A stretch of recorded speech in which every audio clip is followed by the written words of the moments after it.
Everyone. I apologize. I'm 3 minutes late. Some technical issues had to get through here. I thought I'd jump on this Saturday afternoon.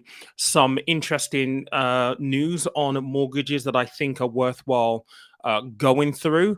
And I'm just going to give you again a few practical tips, maybe some things to consider essentially, because I know that there are a lot of people at the moment, either first time buyers or people who are looking to remortgage, who have been worried about obviously the Bank of England base rate and the subsequent mortgage rate increases that typically come alongside that.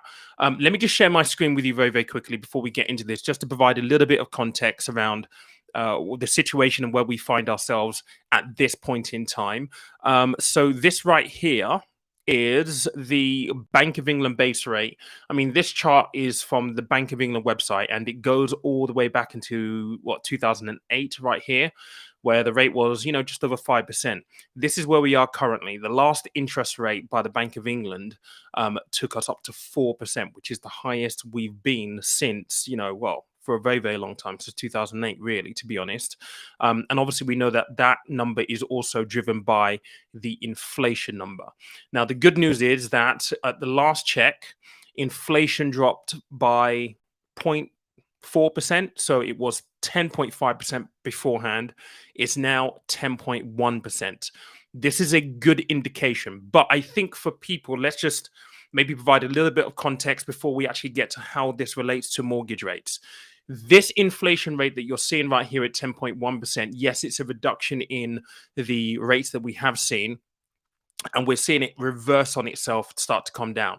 However, importantly, it is worthwhile noting that whilst we are seeing a bit of a drop in the inflation rate, it still means that things are increasing in price, albeit at a slower rate than what we saw the month before.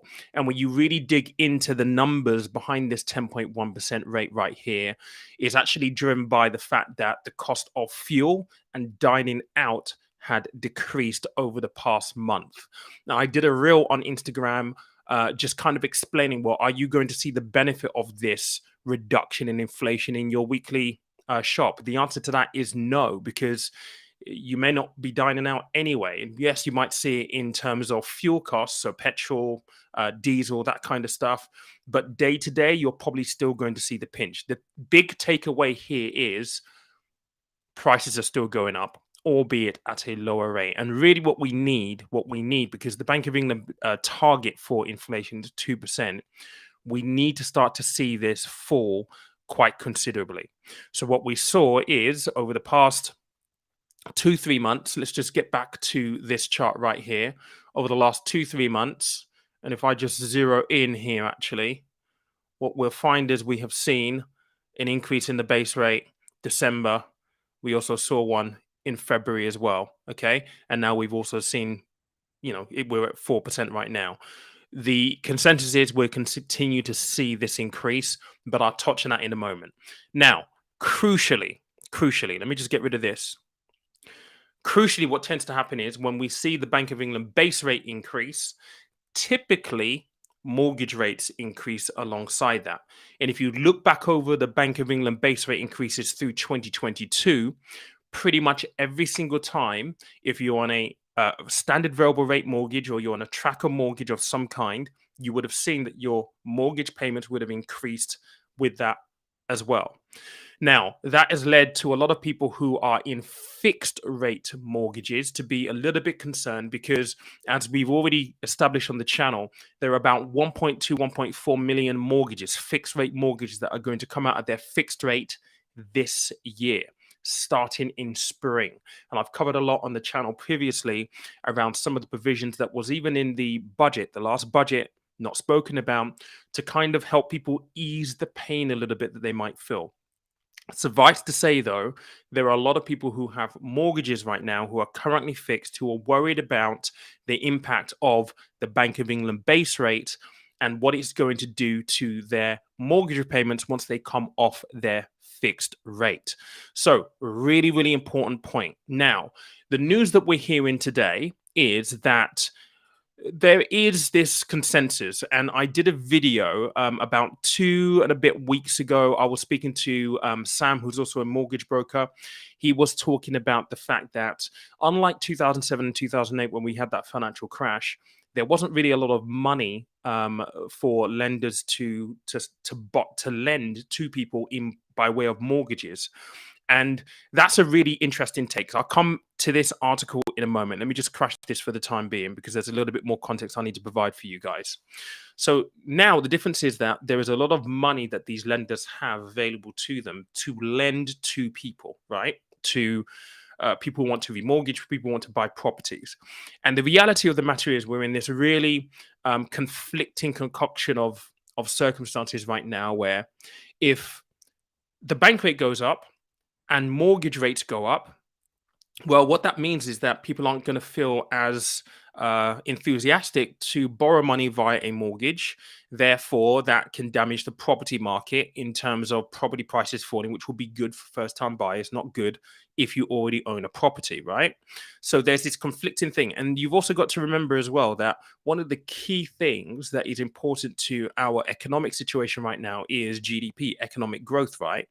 And mortgages, lending money for house purchases is a key component to making sure that our GDP remains healthy so we don't fall into recession. We narrowly miss the recession. So why does this translate into mortgage rates? Now, what we did establish is that there's a lot of money available for lenders to actually use to give people to purchase homes, right? Property, because it's still a fundamental need. What they have been doing is, despite the fact that the Bank of England base rate has gone up, they've been keeping the mortgage rates low. So actually, they've reduced mortgage rates quite considerably over the last two Bank of England base rates. And the consensus is here, and I'll go back to the article in a moment. And there's actually a really interesting piece in here from one of the lenders, which is Platform, which is one of the it's part of the cooperative bank. They've actually just show you this actually, so you can see this. Okay, so it's this paragraph right here. So in terms of a 5-year fixed rate mortgage, Platform, which is part of the cooperative bank, has announced a 5-year fixed rate. So that's a 5-year fixed rate mortgage that starts at 3.75%, and that's going to be available from Monday next week. Now, Platform is great because what they're doing is they're kind of dictating the market shift. I did a video, I think it was about a week or so ago, just kind of looking at the existing mortgage rates. And at that point, I think in that video, we were looking at mortgage rates being around about 3.99%. But in this article, and I will link this down below so you can actually go and get the context a little bit more if you want to go and read it on your own, is that they are basically saying, let's have a look at this paragraph right here. Mortgage market watchers are now asking whether rates will continue to drop and fall back below 5.5% on a 5-year fixed rate. So this is 5-year fixed rate deals. Now, there is an important paragraph that they put in here. If I can just find it, actually. So look at this. So currently, the Bank of England is expected to hike its base rate for the final time this cycle to 4.25% next month. This is going to be at their next meeting, 4.25%. Remember, we're at 4% right now, before lowering it later on this year if inflation continues to fall. Now, if inflation continues to fall. But it says here, and this is commentary from people who are watching mortgage rates at the moment, this is what they're anticipating. The way rates are reducing on 5-year fixed rates deal, I wouldn't be surprised if I see rates as low as 3.5% from the end of March, early April. And this is the chief executive of mortgage broker Home Me. Okay, so this is the forecast right now. Now, does this mean that this is what we're going to see? Now, by nature, forecasts can be incorrect. 100% they can be. But these guys are very, very close to the information. They're very, very close to the Bank of England. They'll be looking at what news, what the language is from analysts, so on and so forth out there. And so I think if they are forecasting that interest rates, well, mortgage deals on a 5-year fixed rate will be about 3.5% by the end of March or April, it might be worthwhile, if you know that you have your deal potentially coming to an end in the next 6 months, to hold fire until we get into March/April to see if we see these rates fall even further. Now, obviously, there is a lot in the background that needs to happen. So inflation still needs to come down. If inflation goes up, we might see that the Bank of England reverses the whole tactile reduction in the base rate increase to 4.25. So that will only be a 0.25% increase if everything stays the same. If inflation continues to increase, then we might see them say, actually, we need to take more aggressive action. Bank rate increases by 0.5% or 0.75%, God forbid, even 1%. So that could have a significant impact on this forecast, on this prediction. So there's a lots of things to happen. I think the key thing to ask here, though, is this. We're talking about 5-year fixed rate mortgages here. I often get a lot of questions on Instagram and certainly in the comment section here on the channel asking whether you should go for a 2-year, a 3-year, or a 5-year fixed. I don't think that it is any coincidence that a lot of the best deals that you're finding are for 5-year fixed rate. So a 5-year fixed rate at 3.75% as of Monday. And I'm sure from what I've seen before, all of the ones that I've mentioned on the channel previously have all been 5-year fixed rates. Now, the question is, and this is what a lot of people are maybe a little bit confused on, should I go for a 2-year? Should I go for a 3-year? Should I go for a 5-year? And look, the answer to that question is very much down to your personal circumstances and how you feel about your situation. If you're the kind of person that needs a little bit of stability in your planning for your financial situation, and it could be the fact that you got your eye on actually in 2 or 3 years' time, something needs to happen. So it may be, you've got to send private school fees come up or school fees come up or a purchase comes up, right? And you need to budget ahead of that. Then it might be worthwhile going for a 5-year fixed over a 2 or a 3-year fixed. Obviously, the danger here is that if you go for a 2-year fixed and interest rates continue to increase from the Bank of England and mortgage rates increase alongside that, well, you're going to potentially get stung at the end of your 2-year deal because you're going to go on to a higher rate. You negate that a little bit further if you go for a 3-year, and you definitely negate it if you go for a 5-year. You could have 5 years and rates start to fall, and you could be timed just about right, but you don't know.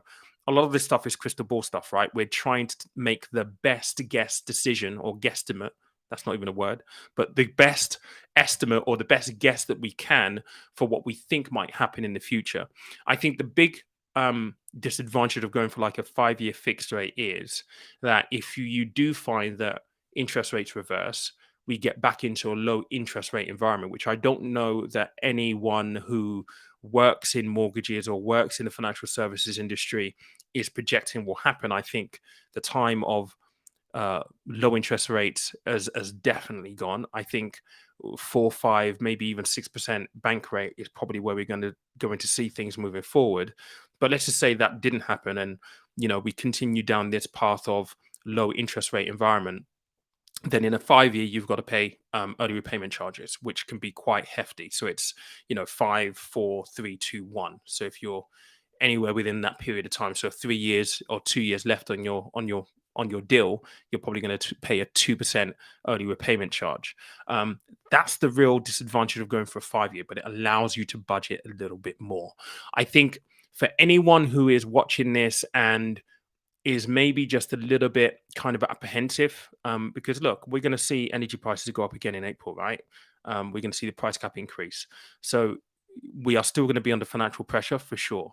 So if you're looking at this and you know that your mortgage is going to be coming up from its, out of its fixed term in the next 6 months, there's a couple of things you need to do. Well, first and foremost, you need to be speaking to a mortgage broker or your mortgage provider now, because you can reserve your rate 6 months before your deal ends. Typically, they tell you it's 3 months, but it's actually 6 months. So if you can find yourself, for example, this 3.75% deal, which is a 5-year fixed rate with a cooperative, you qualify for that, or you decide to wait until March, April, you get it for, you can get 3.5%, you can reserve that rate as it's available at the time. And that will insulate you from any further interest rates that might come along afterward, because once you've got it, you've got it. Okay. So you need to speak to people first and foremost. That's the most important thing. Secondly, um, try not to think too far ahead in the future. Like I said, we try to make sure that we're making the best decision that we can based on the information that we have in front of us. If we had a crystal ball, I'm sure we'd all be in a position where we would be able to make a decision that we're 100% happy with. Unfortunately, that it's impossible in these times because we just don't know what is going to happen. The inflation number and everything that's happening around that is going to be a big factor towards it. But those are a couple of things that I think that are worthwhile, watching out for. Hopefully, we do see mortgage rates get to 3.5% in March, April. That will work quite well if you're a property owner. If you're a first-time buyer, the conversation is slightly different because I guess you'll be leaning your hopes on the fact that rates kind of increase and we see a bit of a decrease in house prices specifically. It's not a perfect equation, unfortunately. It is what it is, but hopefully you found this useful. I just want to say thank you to Alex. You said you've pre-ordered the book. You can't wait to get it in physical copy. Thank you very much, mate. We're in the last, it's just under a month now before the book actually comes out, March 16th. Just for anyone who may be new to the channel and doesn't know about it, here we go. This is the cover for the book right here. It's called The Money Basics: How to Become Your Own Financial Hero. And in this book, I actually cover a lot of the financial principles that have helped me become financially secure. And I've put it into a formula that is easy to follow. It is quite practical. It's got some exercises in there as well. I show a lot of my journey, a lot of my lessons, a lot of things that I've learned along the way. And so, yeah, I'm really excited to have it out into people's hands on March 16th. But of course, you can pre-order that book if you want to right now on Amazon.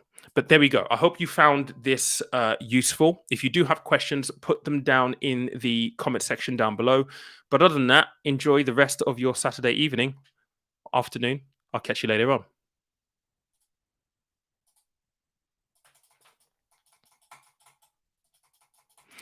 And it does this all the time. I can't click off. It will probably just cut off very, very suddenly because my mouse is being weird.